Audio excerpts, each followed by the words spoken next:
नमस्कार मेरे प्रिय भक्तजनों। आइए सुनते हैं शनिवार की व्रत की कथा एवं विधि। इस दिन शनि की पूजा होती है।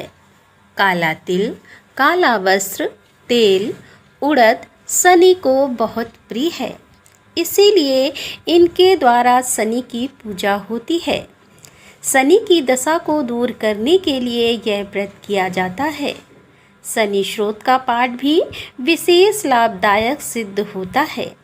कथा एक समय सूर्य, चंद्रमा, मंगल, बुध, बृहस्पति, शुक्र, शनि, राहु और केतु इन ग्रहों में आपस में झगड़ा हो गया कि हम में सबसे बड़ा कौन है। सब अपने अपने को बड़ा कहते थे।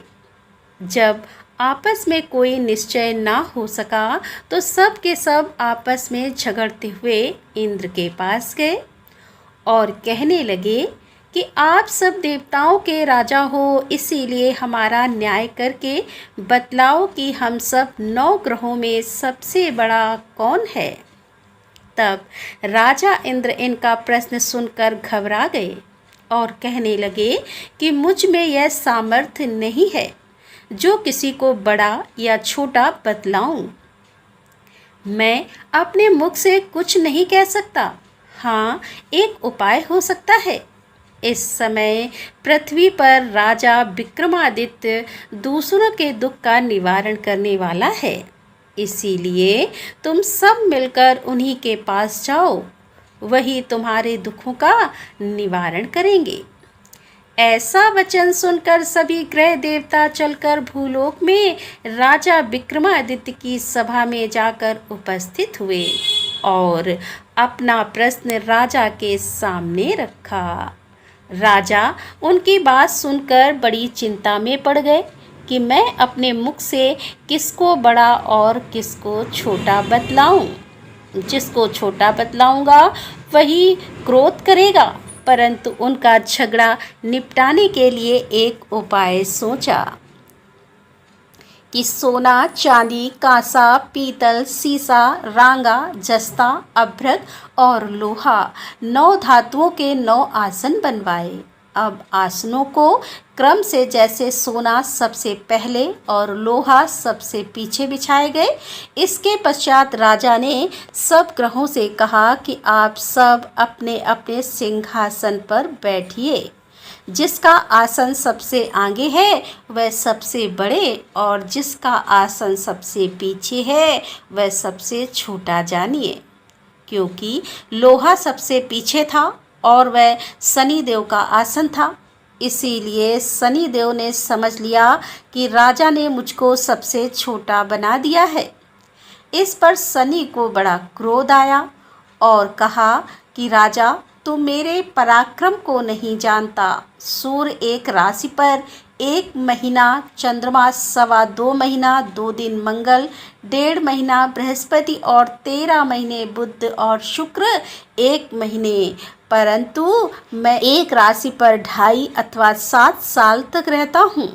बड़े बड़े देवताओं को भी मैंने भीषण दुख दिया है। राजन सुनो, राम जी को 7.5 आई और वनवास हो गया और रावण पर आई तो राम जी ने लक्ष्मण की सेना लेकर लंका पर चढ़ाई कर दी, रावण के कुल का नाश कर दिया। हे राजा, अब तुम सावधान रहना। राजा कहने लगा, जो कुछ भाग्य में होगा देखा जाएगा। उसके बाद अन्य ग्रह तो प्रसन्नता के साथ चले गए, परंतु शनिदेव बड़े क्रोध के साथ वहां से सिधारे। कुछ काल व्यतीत हो जाने पर जब राजा को 7.5 की दशा आई तो शनिदेव घोड़े के सौदागर बनकर अनेक सुंदर घोड़ों के सहित राजा की राजधानी में आए। जब राजा ने सौदागर के आने की खबर सुनी तो अश्वपाल को अच्छे अच्छे घोड़े खरीदने की आज्ञा दी। अश्वपाल ऐसी अच्छी नस्ल के घोड़े देखकर और उनका मूल्य सुनकर चकित हो गया और तुरंत ही राजा को खबर कर दी। राजा उन घोड़ों को देखकर एक अच्छा सा घोड़ा चुनकर सवारी के लिए चढ़ा।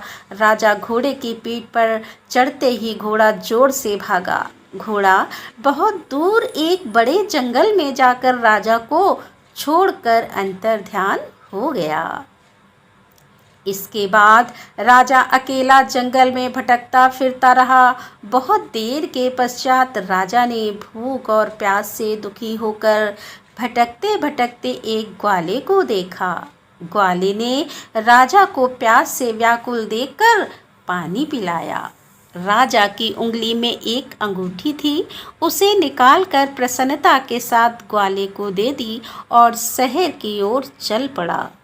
राजा शहर में पहुंचकर एक सेठ की दुकान पर जाकर बैठ गया और अपने आप को उज्जैन का रहने वाला तथा अपना नाम वीका बतलाया।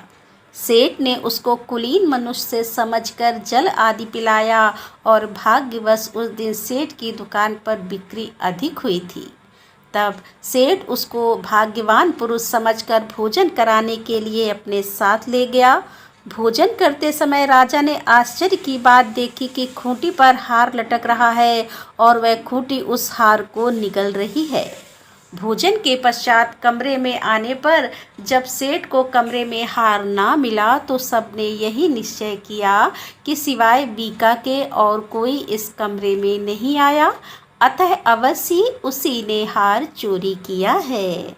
परंतु वीका ने हार लेने से मना कर दिया। इस पर 5-7 आदमी इकट्ठे होकर उसको फौजदार के पास ले गए।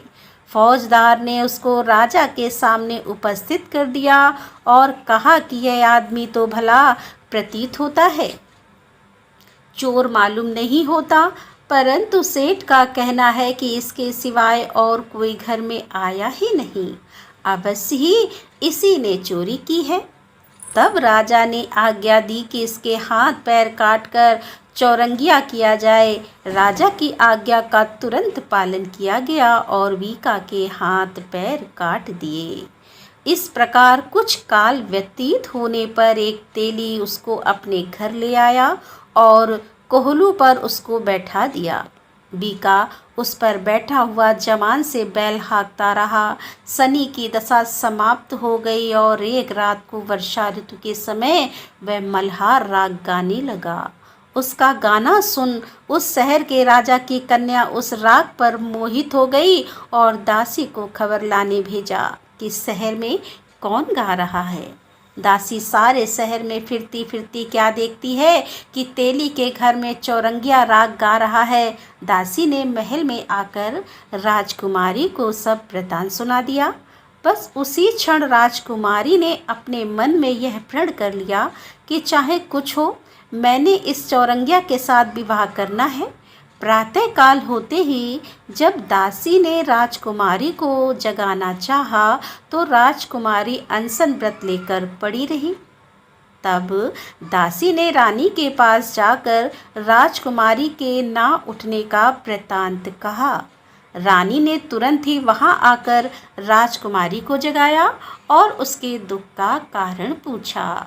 तो राजकुमारी ने कहा कि माताजी, मैंने यह प्रण कर लिया है कि तेली के घर में जो चौरंगिया है उसी के साथ विवाह करूंगी। माता ने कहा, पगली, यह क्या बात कह रही है? तुझको किसी देश के राजा के साथ परणाया जाएगा। कन्या कहने लगी कि माताजी, मैं अपना प्रण कभी नहीं तोड़ूंगी। माता ने चिंतित होकर यह बात राजा को बताई। तब महाराज ने भी आकर यह समझाया कि मैं अभी देश के देशांतर में अपने दूत भेजकर सुयोग रूपवान एवं बड़े से बड़े गुणी राजकुमार के साथ तुम्हारा विवाह करूँगा। ऐसी बात तुमको कभी नहीं विचारनी चाहिए। कन्या ने कहा, पिताजी, मैं अपने प्राण त्याग दूंगी, परंतु दूसरे से विवाह नहीं करूंगी। इतना सुनकर राजा ने क्रोध से कहा, यदि तेरे भाग्य में ऐसा ही लिखा है तो जैसी तेरी इच्छा हो वैसा ही कर। राजा ने तेली को बुलाकर कहा कि तेरे घर में जो चौरंगिया है उसके साथ मैं अपनी कन्या का विवाह करना चाहता हूँ। तेली ने कहा कि यह कैसे हो सकता है? कहाँ आप हमारे राजा और कहाँ मैं एक नीच। परंतु राजा ने कहा कि भाग्य लिखे को कोई नहीं टाल सकता। अपने घर जाकर विवाह की तैयारी करो। राजा ने उसी समय तोरण और वंदनवार लगवाकर अपनी राजकुमारी का विवाह चौरंगिया विक्रमादित्य के साथ कर दिया। रात्रि को जब विक्रमादित्य और राजकुमारी महल में सोए थे तो आधी रात के समय शनिदेव ने विक्रमादित्य को स्वप्न दिया। राजा, कहो, मुझको छोटा बतलाकर तुमने कितना दुख उठाया। राजा ने क्षमा मांगी। शनिदेव ने प्रसन्न होकर विक्रमादित्य को हाथ पैर दिए। तब राजा ने कहा, महाराज, मेरी प्रार्थना स्वीकार करें कि जैसा दुख आपने मुझे दिया है ऐसा और किसी को ना दें। शनिदेव ने कहा कि तुम्हारी प्रार्थना स्वीकार है। जो मनुष्य मेरी कथा सुनेगा या कहेगा उसको मेरी दशा में भी कभी किसी प्रकार का दुख नहीं होगा, और जो नित्य ही मेरा ध्यान करेगा, चींटियों को आटा डालेगा, उसके सब मनोरथ पूर्ण होंगे। इतना कहकर शनिदेव अपने धाम को चले गए। राजकुमारी की आंख खुली और उसने राजा के हाथ पांव देखे तो आश्चर्य को प्राप्त हुई। उसको देखकर राजा ने अपना समस्त हाल कहा कि मैं उज्जैन का राजा विक्रमादित्य हूँ। यह सुनकर राजकुमारी अत्यंत प्रसन्न हुई और प्रातःकाल राजकुमारी ने उसकी सखियों ने पूछा तो उसने अपने पति का समस्त वृत्तांत कह सुनाया। तब सब ने प्रसन्नता प्रकट की और कहा कि ईश्वर ने आपकी मनोकामनाएं पूर्ण कर दी हैं। जब उस सेठ ने यह सुना तो वह विक्रमादित्य के पास आया और राजा विक्रमादित्य के पैरों पर गिरकर क्षमा मांगने लगा कि मैंने आप पर चोरी का झूठा दोष लगाया, अतः आप मुझको जो चाहें दंड दें। राजा ने कहा, मुझ पर शनि देव का कोप था, इसी कारण यह सब दुख मुझको प्राप्त हुआ। इसमें तुम्हारा कोई दोष नहीं है, तुम अपने घर जाकर अपना कार्य करो। सेठ बोला कि मुझे तभी शांति होगी जब आप मेरे घर चलकर प्रीतिपूर्वक भोजन करेंगे। राजा ने कहा, जैसी आपकी मर्जी हो वैसा ही करें। सेठ ने अपने घर जाकर अनेक प्रकार के सुंदर भोजन बनवाए और राजा विक्रमादित्य को प्रीति भोज दिया। जिस समय राजा भोजन कर रहे थे, एक अत्यंत आश्चर्य की बात सबको दिखाई दी। जो खूंटी पर पहले हार निकल रही थी वह अब हार उगल रही थी। और जब भोजन समाप्त हो गया तो सेठ ने हाथ जोड़कर बहुत सी मोहरें राजा को भेंट की और कहा कि मेरे श्री कंवर नामक एक कन्या है, उसका पाणी ग्रहण आप करें। इसके बाद सेठ ने अपनी कन्या का विवाह राजा के साथ कर दिया और बहुत सा दान दहेज आदि दिया। इस प्रकार कुछ दिनों तक वहां निवास करने के पश्चात विक्रमादित्य ने शहर के राजा से कहा कि अब मेरी उज्जैन जाने की इच्छा है। फिर कुछ दिन के बाद विदा लेकर राजकुमारी मन भावनी सेठ की कन्या श्री कंवरी तथा दोनों जगह के दहेज में प्राप्त अनेक दास दासी, रथ, पालकियां सहित विक्रमादित्य उज्जैन की तरफ चले। जब शहर के निकट पहुंचे और प्रवासियों ने राजा के आने का संवाद सुना तो समस्त उज्जैन की प्रजा आगवानी के लिए गई। तब बड़ी प्रसन्नता से राजा अपने महल में पधारे। सारे शहर में बड़ा भारी महोत्सव मनाया गया और रात्रि की दीपमाला की गई। दूसरे दिन राजा ने शहर में यह सूचना कराई कि शनिश्चर देवता सभी ग्रहों में सर्वोपरि है। मैंने उनको छोटा बतलाया, इसी से मुझको यह दुख प्राप्त हुआ। इस कारण सारे शहर में सदा शनिचर की पूजा और कथा होने लगी। राजा और प्रजा अनेक प्रकार के सुख भोगती रही। जो कोई शनिचर की इस कथा को पढ़ता या सुनता है, शनि देव की कृपा से सब दुख दूर होते हैं। शनिवार की कथा को व्रत के दिन अवश्य पढ़ना चाहिए। बोल शनिदेव महाराज की जय। तो दोस्तों, ये थी आज की कथा। उम्मीद करती हूँ ये कथा आपको पसंद आई होगी। यदि कथा पसंद आई है तो वीडियो को लाइक कीजिए, दोस्तों के साथ शेयर कीजिए और हमारे चैनल को सब्सक्राइब कर लीजिए। तो दोस्तों, मिलते हैं अगले वीडियो के साथ। तब तक के लिए राधे राधे, जय श्री कृष्णा, हर हर महादेव, जय भोलेनाथ की।